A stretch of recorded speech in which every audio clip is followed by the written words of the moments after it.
പാരിസ്ഥിതിക കൃഷിയിൽ മർമ്മപ്രധാനമായ ഒരു കാര്യമാണ് ജൈവ കീട നിയന്ത്രണ മാർഗങ്ങൾ. പലതരത്തിലുള്ള കീടനിയന്ത്രണ മാർഗങ്ങൾ മാറി മാറി പരീക്ഷിച്ചാണ് ഒരു പരിധിവരെ കീടങ്ങളെ കൃഷിയിടങ്ങളിൽ നിന്നും ജൈവ കർഷകൻ മാറ്റി നിർത്തുന്നത്. വളരെ സമർത്ഥമായി പരീക്ഷിച്ചു വിജയിച്ച ജൈവ കീടനിയന്ത്രണ മാർഗങ്ങൾ അടുത്ത തവണ അതേ കൃഷിയിടത്തിൽ വെള്ളപ്പൊടി പാർക്കണമെന്നില്ല. അങ്ങനെയൊരു കെണിയാണ് ഈ വീഡിയോയിൽ കാണുന്നത്.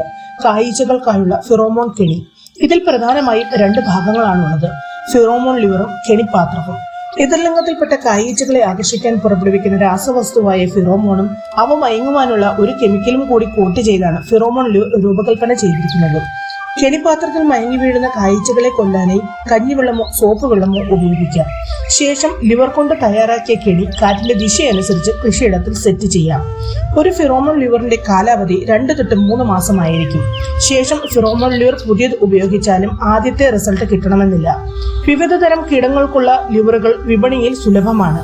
ഇവ മാറി മാറി ഉപയോഗിച്ചാൽ മുകളിൽ പറഞ്ഞ പ്രശ്നത്തിന് ഒരു പരിധിവരെ പരിഹാരം കാണാൻ കഴിയുമെന്ന്